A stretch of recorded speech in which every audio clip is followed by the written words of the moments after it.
बिहारी जय राधा माधव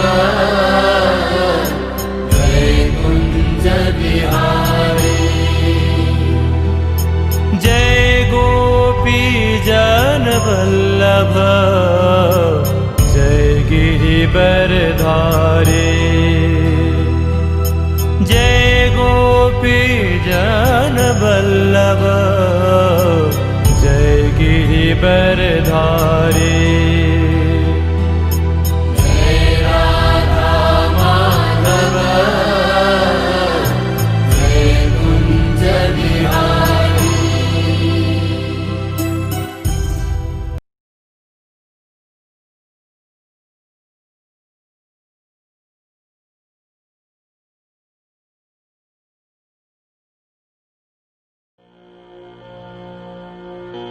अथ Shrimad Bhagavad Gita प्रथमोऽध्यायः. So, greetings again to everyone. Welcome to the next session of our Bhagavad Gita series. So today we are going to look at the first verse of the first chapter of the Bhagavad Gita, meaning to say the first verse of the entire Gita. In the last session we saw the introduction to what Bhagavad Gita is, what is the essence, and as we had mentioned, this whole series that we are conducting now is mainly to go or get into the details of what the Gita really is, and that is why we want to focus on each and every verse.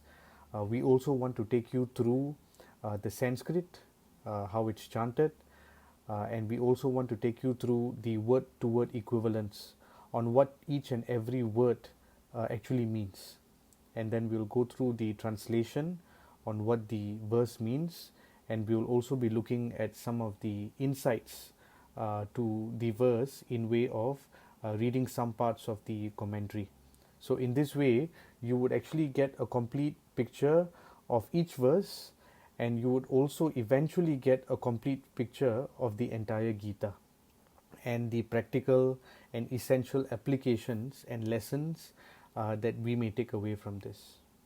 So let's start by chanting the first verse of the Gita.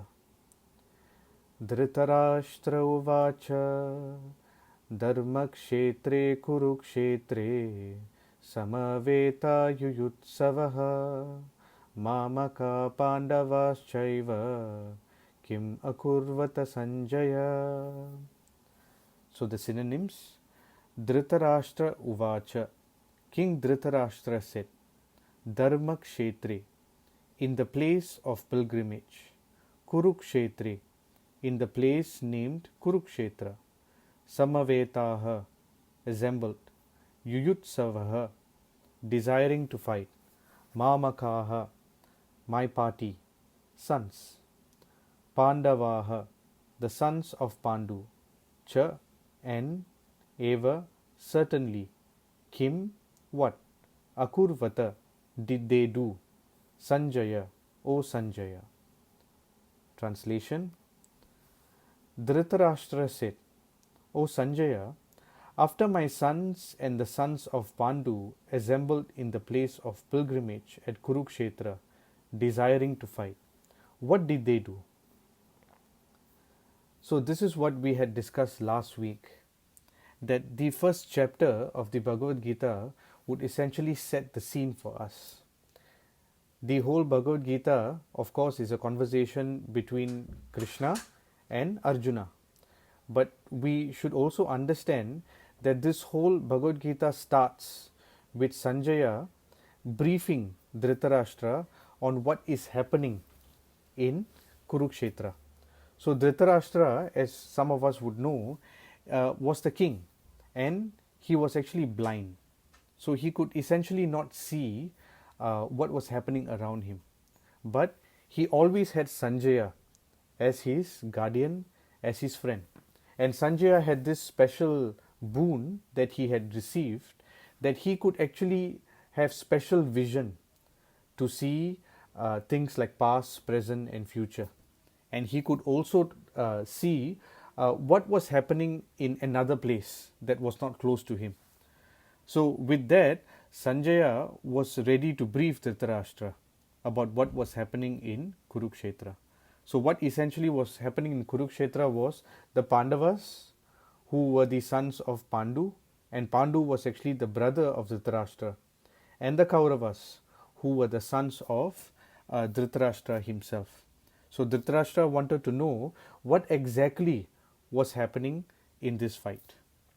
So, we should know why this war was actually happening.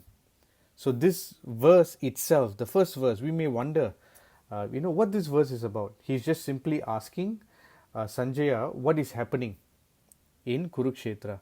But this verse will tell us why this whole war, this Mahabharat war that we have all heard about, why it's actually happening. Because if we look at it in detail, Dhritarashtra is asking Sanjaya, Mamaka Pandavas Chaiva, my sons and the sons of Pandu, my sons and the son of Pandu. So, meaning to say, he is actually differentiating, he is discriminating. Mamaka Pandavas Chaiva. This is the reason why the whole Mahabharat war was actually there. Because of Dhritarashtra's differentiating and discriminating attitude. So Dhritarashtra was not only physically blind, he was also spiritually blind, because he always discriminated between people. So we should realize, because of Dhritarashtra's one simple decision to discriminate, the whole Mahabharat war came to play. And how many people lost their lives, including his own sons and those who allied against them or allied with them. They all lost their lives because of this simple decision that Dhritarashtra made, that he will discriminate. And this is the first lesson this first verse teaches us, that when we are not controlled, when our mind, our senses are not controlled, and when we discriminate, it is not only we who are affected. It is not only our immediate loved ones who are affected, but the effect is actually very far reaching, especially for leaders like Dhritarashtra. Which is why Bhagavad Gita tells us that if we want to effect any change in the environment, in the community, in the society, the change must actually start from us. Because if you look at it the other way, because Dhritarashtra did not try and change himself with regards to his discriminative perception, which is why the whole environment, community, society was drastically changed because of the Mahabharat war. The repercussions of the Mahabharat war actually changed parts of history itself. All because one person decided to differentiate and discriminate. You may ask, why are we placing so much emphasis on Dhritarashtra being spiritually blind, not only physically blind, and what is this point about differentiating and discriminating? So Bhagavad Gita tells us that Dhritarashtra, of course, we will have some level of discrimination when it comes to our loved ones and our families. But to what degree should we discriminate? This is the point that needs to be noted. And when we say Dhritarashtra was spiritually blind, it means that Dhritarashtra was discriminating on the basis of the body. Meaning to say, he was not looking at the person, the individual, the soul, the Atma, as we all know. Then we may ask, but aren't we this body? What is this thing that we are saying, the soul? Are we the soul or are we the body? The simple litmus test is, if someone were to pass on and we were to attend the funeral or we were to go into the funeral house, the loved ones will be generally crying and they would say, he has left, he has left. But if you were to observe, the body which we cherished for so long, we loved the person and the body which we loved is there. But why do we say that he has left? So this shows that subconsciously we are all aware that we are not the body. Because if we knew that we were the body, then why would we lament? The body is still there. So So we know that the person has left. Meaning to say, we all know, whether we study Bhagavad Gita or not, that we are actually not this body. We are actually something else. And that is the soul. And Bhagavad Gita tells us that there are three components to who we are, or what we perceive ourselves to be. The first component, of course, is the body that Dhritarashtra was very attached to. And the body is constructed by the 5 elements. That is the body. The 5 elements actually come from material nature, and when the body disintegrates, the 5 elements that constitute this body will again get broken down into material nature. Because anything material will eventually disintegrate, because it is made of matter, which is the 5 elements. But we must also note that we are not only made of these 5 elements. We are also made of something known as the subtle body. The gross body is made of 5 elements, but the subtle body is made of 3 components: the mind, the intelligence, and the false ego. These 3 things, you will find that you can never pinpoint where it is located. You know where your body is, you know your hands, you know your face, your mouth, but you cannot pinpoint where your mind, your intelligence, and your false ego is. So this is what constitutes the subtle body. And within this gross and subtle body is what is located, the soul. And that is actually us. This is a very important point that Bhagavad Gita gives us. Because if you find, many times we spend a lot of time with only our gross body. We spend hours and hours taking care of our gross body. But hardly we will spend time taking care of the subtle body. Which is why sometimes, even though we possess many things, we may have a beautiful body, a stout body, a strong body, and we may have possessions to make the body comfortable. But sometimes we still feel broken inside. We still feel empty. We still feel something is amiss. If we get a certain phone, we're always looking forward to the next phone. If we get a car, we always hanker after a better car. If we have a house, we're always hankering after a better house. Why is that? Because inwardly, we're not satisfied. That is why we keep moving to the next position. We keep hankering for the next product to come out. Because inwardly, the soul is not satisfied. Why? Because like Dhritarashtra, many living entities spend more time in taking care of the body, which is eventually going to be broken down at the time of death. But the subtle body, sometimes we don't take care. Our mental health, our emotional health. This sometimes we neglect. And this is exactly what Gita is trying to tell us. And even beyond that, who is hankering for happiness?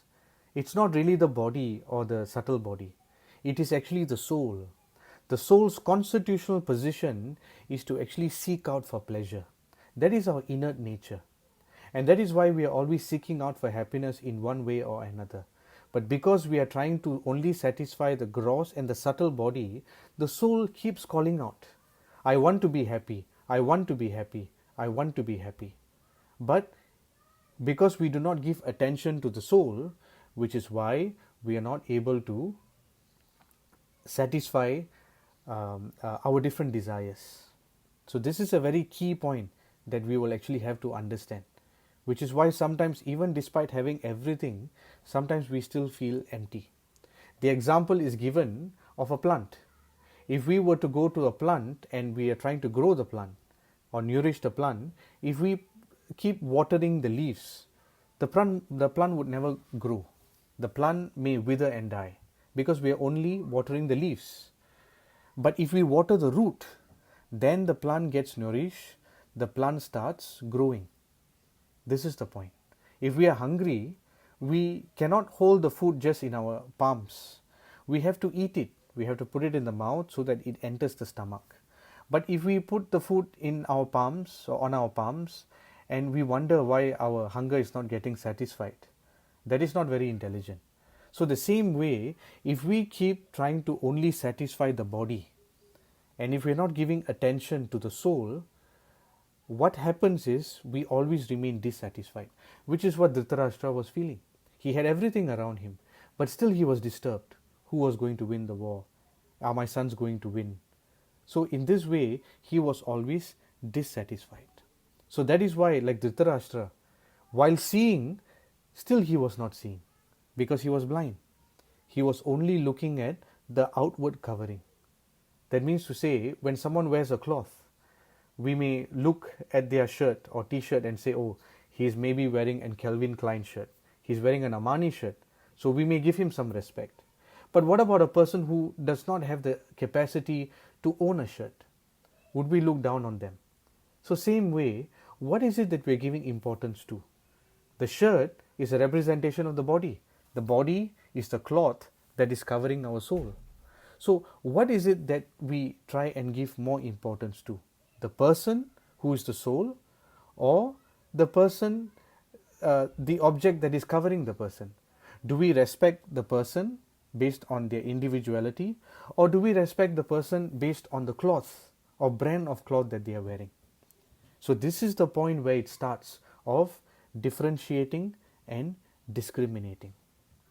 This is the point, right? As I said, of course there may be some discrimination if we have our family, like our mothers, right? Of course we would love our mothers more than other mothers because they are special to us, right? If we have children, we would love our children more than other children. But the point here is, to what degree do we discriminate? Dhritarashtra was allowed to discriminate, right? Because Kauravas were his sons. But the extent that he discriminated is that he did not allow the Pandavas to even have a pinhead space of land. They came to him. They came to Dhritarashtra, Pandavas came to Dhritarashtra and Duryodhan, and they asked, just give us some land, maybe 5 villages.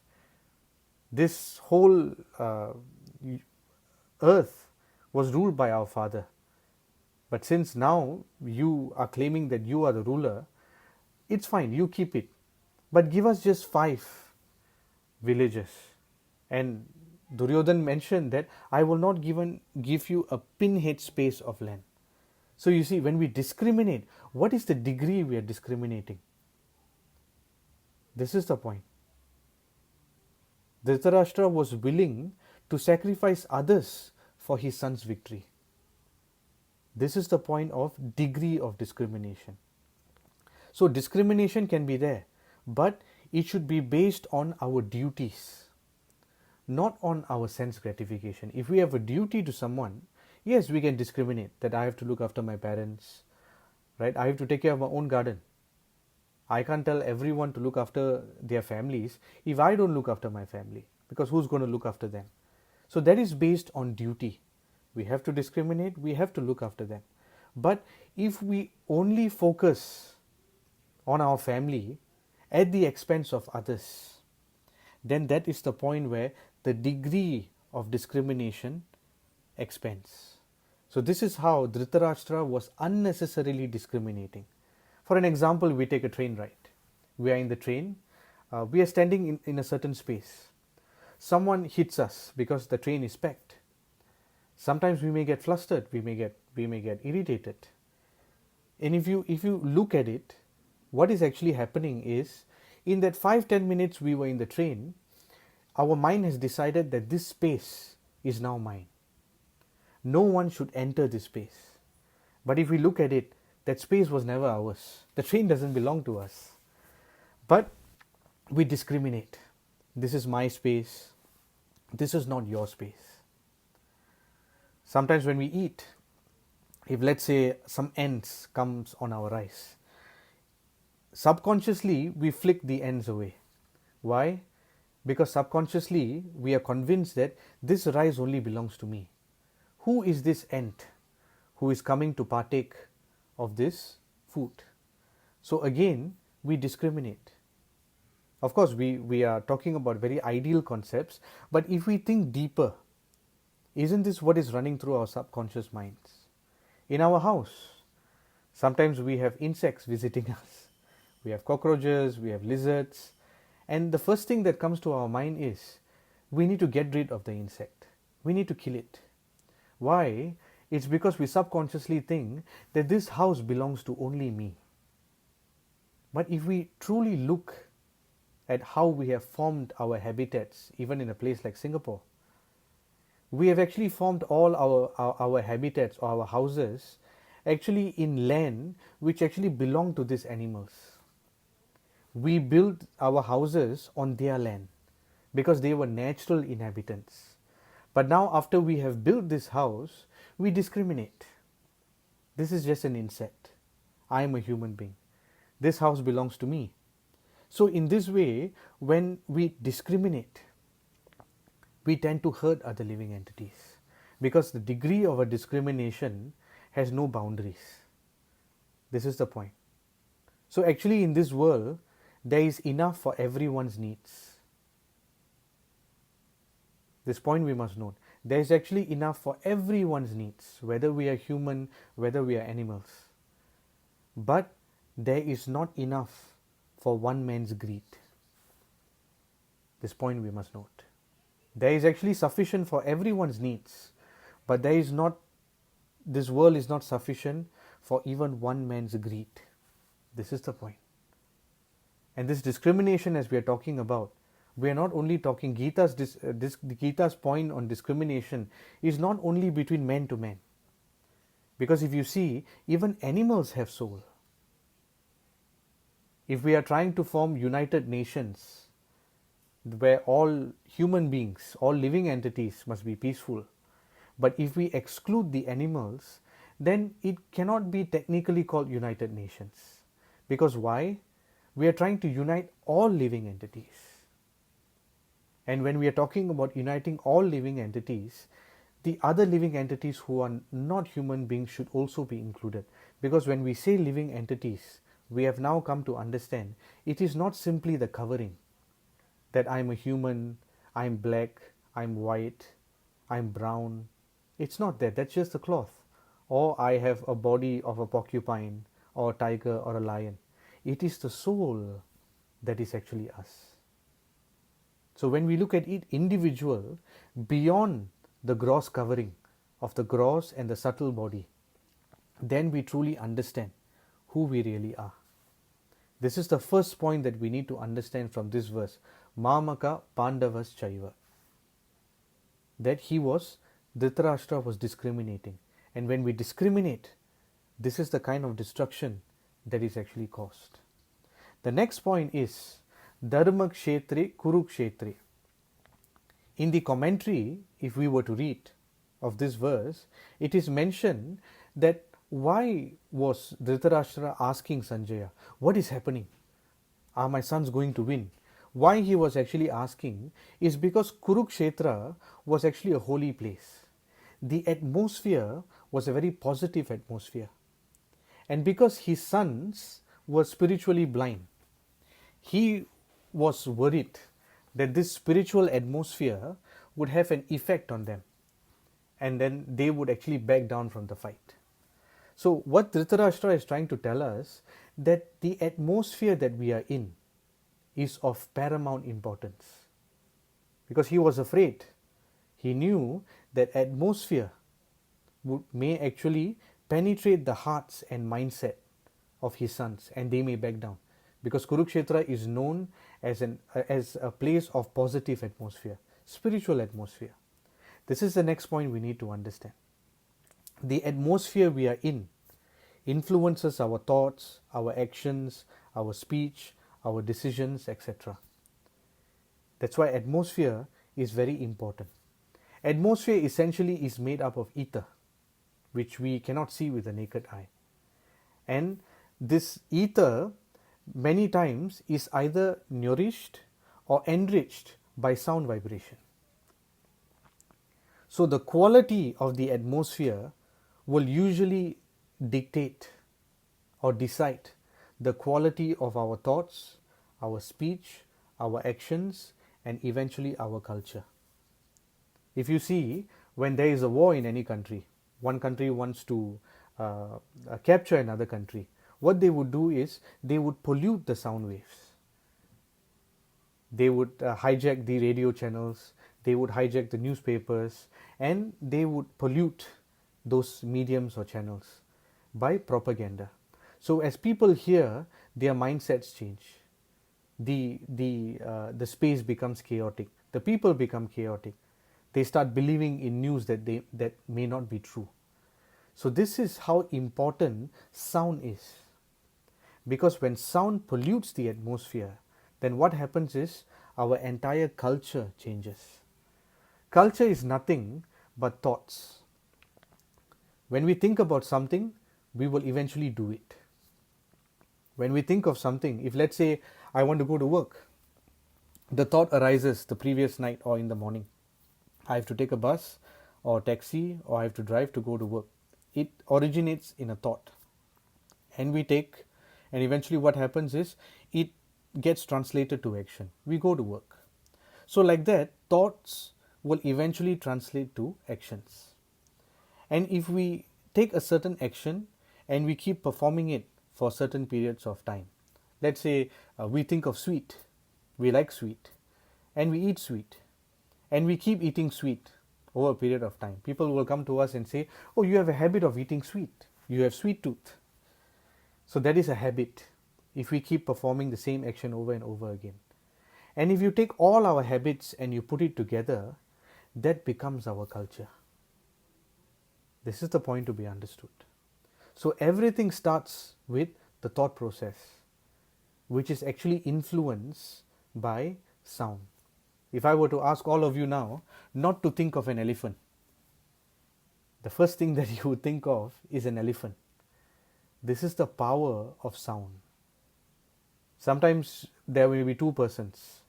We may be good friends, right? In our minds, we don't have any hard feelings.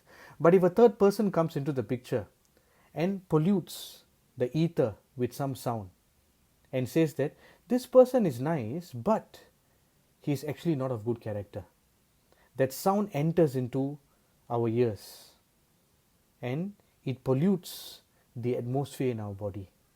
And what happens is immediately our mind, even though knowing that the other person is my friend, it will get a bit distorted. Oh, this person said this, I must try and be careful. So like that, sound pollutes, distorts our perception, our thoughts, our actions, and eventually even our culture. So this is the point.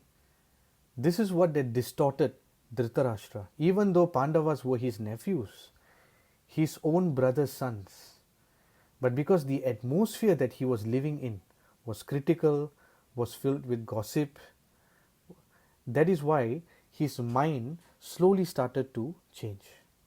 Which is why Bhagavad Gita is telling us that the atmosphere that we try and cultivate within the four corners of our walls, our home, is very important. The words that we use, especially when we have children around. Because children, more than adults, they pick up subtle changes in atmosphere very quickly. If mother and father are pulling a cold shoulder, even though words are not used, the children will be able to detect. They detect very subtle changes in the atmosphere. So what to speak when words are used? When negativity, negative words are used within the four corners of our walls, then those living in the four corners of the walls, they are also caught by negativity. If there is a lot of gossip that is going on, then eventually that negativity will also catch us. Sometimes we may feel, now I've said something, so I've said and it's gone. But no, the sound that we use to pollute the atmosphere is trapped in the atmosphere. That is why sometimes when we were to lash out at someone, after a very long time, the people in the house may actually pick up the words that are trapped in the atmosphere and use it against us. This is a very, very subtle point that we need to understand. And this is why Gita tells us, let's try and treat the root of the problem and not just the symptoms. Sometimes when there is a problem in the house or in the society or community, we try and change others. We try and change processes. We try and change many things which are symptoms, which is not wrong. We have to do that. But the intelligent man will try and treat the root of the problem. This is the point. Until and unless we change or we try and resolve the root of the problem by trying and nourishing and purifying the atmosphere that we are living on with positive words, with positive mindsets, non-discriminative dealings with each other, right? Or at least when we discriminate, there are some boundaries, some controls around it. Like this, we will find that our atmosphere is nourished. And when we live in such an atmosphere, you will find naturally your soul will find its home. Right now, the soul is not home because the soul is always seeking out for happiness. The soul is always very disturbed when it's in a negative condition. So this point has to be understood. And that is why this whole Mahabharata war was actually channeled by Krishna, because he wanted to weed out all those who have actually taken up to the wrong culture, with the wrong mindset, with the wrong perceptions. He was trying to weed out these people so that he could actually clear the atmosphere, so that positivity could be injected again. So it's not just people who have to be removed or fired, but it's the mindsets and perceptions that need to be changed. Which is why Krishna went to Dhritarashtra and told him, you should not think like this, Dhritarashtra. Just give them five villages. You should not discriminate overly. So this is the point that Krishna was trying to change, the mindsets and perceptions. But when it did not work, then Krishna decided that now we will have to weed out those with the wrong mindset. And we will have to bring in the right atmosphere so that we can change the atmosphere of this world for the better. So Krishna was trying to treat the root by trying to purify the atmosphere, by trying to give everyone the lesson that we should not overly discriminate. People may have different colors, they may have different bodies, they may wear different clothes, but there should be boundaries. And how do we have this restraining power of having boundaries while discriminating? It is when we have a good atmosphere like Kurukshetra. So this is the point that the first verse of Bhagavad Gita is trying to tell us. So you will come to see that it's such a simple verse that someone is asking a question. But this is how deep Bhagavad Gita actually is. Each word of Bhagavad Gita gives us a storehouse of knowledge that, if applied in our lives, will change our lives for the better, the lives of others around us, the society, the community, and the world at large. So thank you very much for very patiently hearing today. Hope to see you all and speak to you all sometime soon when we discuss the next verse. So thank you very much.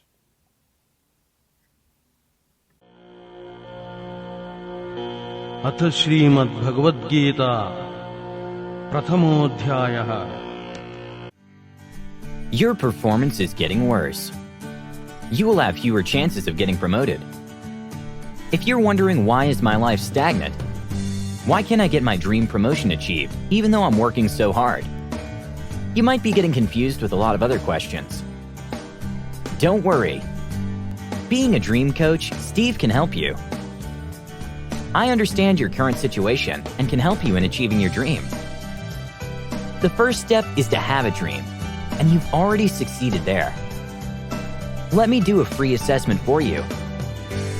Let's start to reboot your life. Once you're done with coaching, congratulations. You're just a few steps away from achieving your dream. Feel free to visit my Facebook page for more information. Visit www.mrdreambiginitiative.com or email me at steve@mrdreambiginitiative.com.